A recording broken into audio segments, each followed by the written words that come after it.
బురుడి director ఈవి సత్యనారాయణ గారు. ఇది 50వ చిత్రం.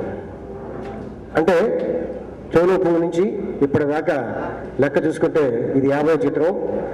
50వ చిత్రం మన ఆల్మోస్ట్ బ్యాంకాక్లో ఒక 2 నెలల పాటు అక్కడ షూటింగ్ చేసాం. మొత్తం అందరూ ఆర్టిస్టులు అందరూ ఇప్పుడు వేదిక మీద కనిపిస్తున్నారు. అందరూ వీళ్ళే కాకుండా ఇంకా చాలామంది వస్తున్నారు. చాలా కష్టపడి అందరూ అక్కడ నవ్వుతూ సరదాగా ఒక చిన్న జాలీ ట్రిప్ లాగా జరిగింది. అసలు అక్కడ వేడి లేదు, చల్లగా ఉంది. ఎలిపి అయితే బాగా ఎంజాయ్ చేశాడు. అక్కడ చెప్తాను తర్వాత అది. అయితే అక్కడ ఇటీవల మధ్యకాలం సూపర్ డూపర్ హిట్ ఇచ్చిన బెండపారావు హీరో అండ్ రాజేష్ ఈ సినిమాలో ఒక అద్భుతమైన క్యారెక్టర్ చేశాడండి. చాలా మంచి మ్యూజిక్ తోటి రాజ్కోటి గారు. ఇక మిగతా సినిమా గురించి, సినిమాకి సంబంధించిన నిర్మాతల గురించి, అలాగే ఎక్కడెక్కడ ఏం చేశారు, ఎలా చేశారు అనేది డైరెక్టర్ గారు మీ అందరికీ చెప్తాను. సో మొత్తం ఈ రోజున ఈ వేదిక మీద ఇలాగా తెలుసుకున్నాం. ఇంతవరకు ఈ సినిమా ఓపెనింగ్ తప్ప మీడియాకి కానీ పేపర్కి కానీ ఇంతవరకు బయట రాలేదేమో, జస్ట్ నామకి వాస్తు వచ్చింది తప్ప ఫుల్ పిక్చర్గా వేయలేదు. సో దానికోసం ఇవాళ గెట్ టుగెదర్ పెట్టి చేస్తే బాగుంటుందని డైరెక్టర్ గారు అనుకుని, నిర్మాతలు కూడా అనుకొని ఈ రోజున ఇది పెట్టారు. దీంట్లో జీవా గారు full white and black, fantastic అండి. ఆ పక్కనే సురేఖ వాళ్ళు అండ్ ఎల్పి గారు దాదాపు ఒక 70 ఏళ్ళు ఏజ్డ్ పర్సన్, అంటే బాగా సొమ్ము ఉంటుంది. అయితే డైరెక్టర్ గారు అదేంటో ఆయన చెప్తారు స్క్రీన్ మీద. తర్వాత ఆ పక్కన సుమన్ శెట్టి, హేమామో ఎంత, సుమన్ శెట్టి ఎంత, ఇద్దరు బయటకు వెళ్తే ఎలా ఉంటుందో ఊహించుకున్నాం సార్. ఈ ఎప్పుడు ఊరికి వెళ్తారా అనుకుంటాము. ఆ పక్కన హీరో హీరోయిన్ ఇంకా వాళ్ళు super, made for each other. ఇక్కడ ఎంఎస్ నారాయణ అండ్ కోనేశ్వర్ల పర్లేదండి. ఇక్కడ జయప్రకాష్ రెడ్డి గారు, తెలంగాణ శకుంతల గారు ఇద్దరు మోడల్ డ్రెస్సు బ్యాంకాక్ మొత్తం సర్వనాశనం అయిపోయింది. ఒక ఐలాండ్కి వెళ్ళాం, ఈ పేరుని చూసి మామూలు కాదు అసలు, ఇలా కూడా ఉంటారా అనుకున్నారు.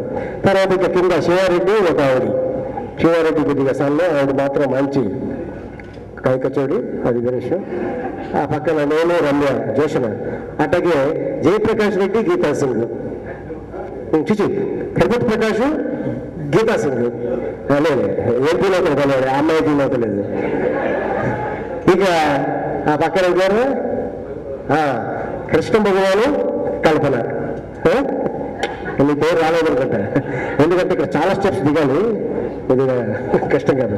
అయితే ఇట్లాంటి సినిమాలు ఇంతమందిని తీసుకెళ్ళి అది ఒక డైరెక్టర్ గారు ఈ సత్యనారాయణకి సాధ్యం అవుతుందండి. ఎందుకంటే డేట్ ఫిక్స్ అనుకున్నారంటే ఈ రోజుల్లో ఈ సీన్లో అనుకుంటే కంపల్సరీ అయిపోవాలి. అది కూడా ఏంటంటే హరిపురిగా కాదు, చాలా హ్యాపీగా బ్రహ్మాండంగా. ఎవరు వారి సినిమా చూసి ఇంతమంది ఆర్టిస్టులు ఎలా తీసుకెళ్లారంటే అందరూ మళ్ళీ దానికంటే ఎక్కువ మంది ఆర్టిస్టులు ఈ సినిమాలో అందరూ బిజీగా, ఎప్పుడు ఇక్కడ 365 days షూటింగ్ చేసేవాళ్ళు చాలా మంది ఆర్టిస్టులు అంత బిజీగా ఉన్నా కూడా డేట్లు తీసుకొని పక్కాగా చేయించుకొని మొత్తం అసలు ఎక్కడ కూడా ప్రాబ్లం లేకుండా షూటింగ్ క్యాన్సిల్ అవ్వటం. కొద్దిగా ఎంఎస్ నారాయణ గారికి కొంచెం షుగర్ కాబట్టి పాప ఆయన ఎండలో తట్టుకోలేకపోయారు. అయినా కూడా వర్క్ ఎక్కడ డిస్టర్బ్ కాకుండా డైరెక్టర్ గారు నిజంగా సూపర్. ఆ విషయంలో ఒక మనిషికి ఒక జన్మే ఉంటుంది, కొంతమందికి మాత్రమే 2 జన్మలు ఉంటాయి. పునర్జన్మతో మళ్ళీ పైకి వచ్చిన నాకు అత్యంత ఆప్తుడు, మిత్రులైన ఈవి సత్యనారాయణ గారు మళ్ళీ తనదైన స్టైల్లో ఒక అద్భుతమైనటువంటి కామెడీ ఎంటర్టైనర్. చాలా అంటే ఇది మామూలుగా కామెడీ ఎంటర్టైనర్ అండి, చాలా బాగుంటుంది, అమ్మతోడు నా మాట నమ్మండి అని చెప్పడం కాదు. నిజంగా ఈ బ్యాంకాక్లో 40 రోజులు నిర్విరామంగా షూటింగ్ చేసి ఎక్కడెక్కడ ఏ పంచెస్ కావాలో తను కూర్చుని, నేను మొట్టమొదట స్క్రిప్ట్ విన్నప్పుడే నాకు అద్భుతమైనటువంటి చాలా ఆనందాన్ని కలిగింది. ప్రతి సన్నివేశం నవ్వించాడు. అది అంత అద్భుతంగా ఈ సినిమా హాస్యరసభరితం, ది ఫుల్ ప్యాక్డ్ కామెడీ. అటువంటి సినిమా తీయాలని తనకు అనిపించడమే చాలా గొప్ప విషయం. తర్వాత అసలు కామెడీ పండించడంలో మా గురువు గారు జంజాల గారి తర్వాత ఆయన రీప్లేస్మెంట్ ఎవరంటే ఈవి సత్యనారాయణ గారు అన్న విషయం అందరికీ మీకు తెలుసు, నాకు తెలుసు, ఆంధ్ర ప్రేక్షకులోకానికి తెలుసు. అంత అద్భుతమైనటువంటి సినిమాను తీసి ఆ తర్వాత సినిమా బాగు తీశారండి, మంచి స్క్రిప్ట్ బాగుంది, మంచి డైరెక్టర్ అని చెప్పడం కాదు కానండి, బ్యాంకాక్లో మొత్తం గ్యాంగ్, అసలు ఇక్కడ మొత్తం హైదరాబాద్ ఖాళీ అయిపోయింది అన్నారు. ఎవ్వరు లేడు. వీళ్ళు ఎక్కడ ఉన్నారంటే బ్యాంకాక్లో ఉన్నారు. వీళ్ళు ఎక్కడ ఉన్నారు? బ్యాంకాక్. వచ్చిన తర్వాత అందరూ ఇదే పని. అంటే ఆల్మోస్ట్ ఒక 22-23 ఆర్టిస్టులు, మెయిన్ కమెడియన్స్ అందరూ బ్యాంకాక్లో ఉండి ప్రతిరోజు బ్యాంకాక్ షూటింగ్ ఎంటర్టైన్మెంట్ ఓ పద్ధతి అయితే షూటింగ్లో ఉన్న పార్ట్స్ అలా కాకుండా విడిగా బ్యాంకాక్లో ఎంటర్టైన్మెంట్ కాదండి నేను చెప్పేది, ఆ ఎంటర్టైన్మెంట్ గురించి కాదు. మేమందరం కలిసి కూర్చొని ఏదో మాట్లాడుకుంటూ సరదాగా జోకులు వేసుకుని ఒకళ్ళ మీద ఒకళ్ళు ఎంతో ఆనందంగా గడిపాం. అందులో ఇవాళ చాలామంది లేరు ఇక్కడ. కృష్ణ భగవాన్ గారిని, రఘుబాబు, తర్వాత ఎంఎస్ నారాయణ, వీళ్ళందరూ మెయిన్ క్యారెక్టర్స్ చేసిన వాళ్ళు. ఈ తర్వాత చాలామంది ఇక్కడ వాళ్ళు ఇక్కడికి రాలేదు. ఎంతో హాయిగా హ్యాపీగా ఒక పెద్ద పిక్నిక్, లార్జ్ టైప్ పిక్నిక్ లాగా గడిచిపోయింది. ఈ సినిమాలో హీరో రాజేష్ గారు తను ఈ కామెడీకి కామెడీగా ఉంటూనే ఒక సీరియస్నెస్ మెయింటైన్ చేసేటువంటి ఒక అద్భుతమైన క్యారెక్టర్ని క్రియేట్ చేశారు డైరెక్టర్ గారు. చాలా మంచి సినిమా ఇది. డెఫినెట్గా అందరూ హాయిగా ఆనందంగా నవ్వుకునే సినిమా అవుతుంది. ఫ్యామిలీ మొత్తం కూర్చుని ఎంటర్టైన్మెంట్ ఆనందించేటువంటి అద్భుతమైనటువంటి సినిమా అవుతుందని 100కి 100 పాళ్ళు నేను నమ్ముతూ ఈ సినిమా నేను అనుకోవటం ఆంధ్రదేశానికి మళ్ళీ ఆ తర్వాత ఆయన సినిమాలన్నీ ఒక ఎత్తు, ఆలీబాబా, అరణదొంగలు, జంబలమకడి పంబ, ఇన్నెన్ని సినిమాలు ఇన్నెన్ని ఎక్స్పెరిమెంట్స్ చేయాలో, కామెడీతో ఎన్ని రకాలుగా ఆడుకోవాలో అన్ని రకాలుగా ఆడుకున్నటువంటి దర్శకులు ఈవి సత్యనారాయణ గారు. ఈ cinema it's going to become super duper hit of 2010. I wish him all the best. ఈ సినిమా దిగ్విజయం సాధించాలని మనస్ఫూర్తిగా కోరుకుంటూ, ఈవి గారి చిత్రంలో చేయాలి చేయాలి చేయాలని చెప్పి చాలా ఆశపడేవాడిని. వారి డైరెక్షన్లో ఒక మంచి క్యారెక్టర్ చేయాలని చెప్పేసి చాలా చాలా ఆశగా ఉండేది. సో ఈవి గారి 50వ చిత్రంలో ఒక 5-6 జంటల్లో ఒక జంటగా నేను చేయడం నాకు చాలా అదృష్టంగా భావిస్తూ, సో ఇంత చక్కటి అవకాశాన్ని కల్పించిన ఈవి గారికి, అలాగే ప్రొడ్యూసర్ రవి గారికి, నాకు ఇంత ఎంకరేజ్ చేస్తున్న నా కో ఆర్టిస్టులందరికీ మరొక్కసారి ఏమంటారో తెలియట్లేదు.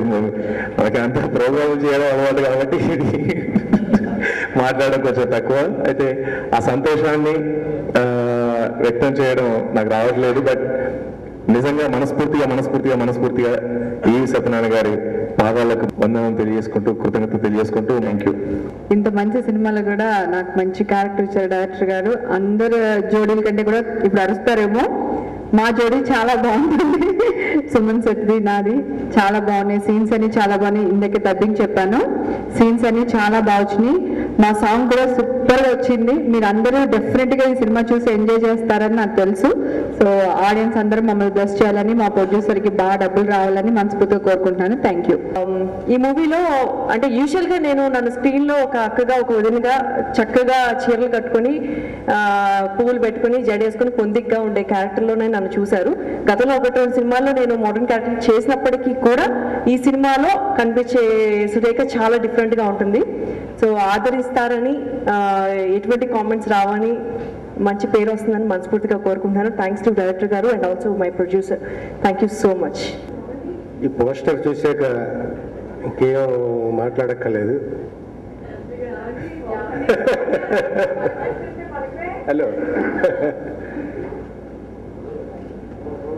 అయితే ఈవీవి గారి సినిమా ఈ పోస్టర్ ఎంత కలర్ఫుల్గా ఉందో, ఈ ప్రెస్ మీట్ ఎన్ని కెమెరాలు, ఎంతమంది ఆర్టిస్టులు ఇవన్నీ చూస్తుంటే కూడా ఈక్వల్ కలర్ఫుల్గా ఉంది. ఆయన ప్రతి ప్రెస్ మీట్ కూడా ఇట్లా ఉంటుంది. జర్నలిస్టులు అందరూ చాలా సరదాగా జోకులు ఇస్తూ ఆయనతో స్పెండ్ చేస్తారు. ఆయన అందరినీ సరదాగా ట్రీట్ చేస్తారు. ఇక ఇందులో జోడీలు ఏ జోడీ కూడా కరెక్ట్గా ఉండాల్సినట్టు ఉండదు, ఆర్డ్గా ఉంటుంది. నిజ జీవితంలో ఉన్నట్టుగా. నిజ జీవితంలో ఏ ఇద్దరు కూడా పెళ్లినాడు ఎన్ని సెలక్షన్లు చేసినా కొన్నాళ్ళు అయ్యాక అబ్బాయి సన్నపడిపోవడం, అమ్మాయి లావైపోవడం, ఇలాంటివన్నీ ఆర్డ్ కాంబినేషన్లుగానే మిగులుతాయి. అలా ఉంటేనే అందం. అసలు ఒక డోనూస్ అన్నాయి, అది ఈక్వల్గా ఉండవు. దాని షేప్ దానిది, దీని షేప్ దీనిది, దాని సౌండ్ దానిది, దీని సౌండ్ దీనిది. ఆ రెండు కలిస్తేనే ఒక మంగళ వాద్యం. అలాగా కితకితల్లో ఒక ఆర్ట్ కాంబినేషన్తో ఒక చక్కటి కథను తయారు చేసిన డైరెక్టర్ గారు ఈ సినిమాలో దానికి ఇంకా అది ఎస్టాబ్లిష్మెంట్ అయితే ఇది ఎక్స్ప్లాయిటేషన్. ఇంకా ఇన్ని జంటలు ఉంటాయా, ఇన్ని జంటలతో ఇలా చేయొచ్చా అనే ఒక వ్యాస్ట్ సబ్జెక్ట్ తీసుకొని దాన్ని బ్యాంకాక్లో పెట్టి మేమందరూ ఎంతో క్యారెక్టర్లనే కాదు ఆ షూటింగ్ డేస్ని కూడా చాలా ఎంజాయ్ చేసేలాగా ఒక పక్క షూటింగ్ చేసుకుంటూ ఒక పక్క మార్కెటింగ్లో చేసుకుంటూ రిలాక్స్ అవుతూ అటెన్షన్ అవుతూ చాలా హ్యాపీగా చేసిన సినిమా ఇది.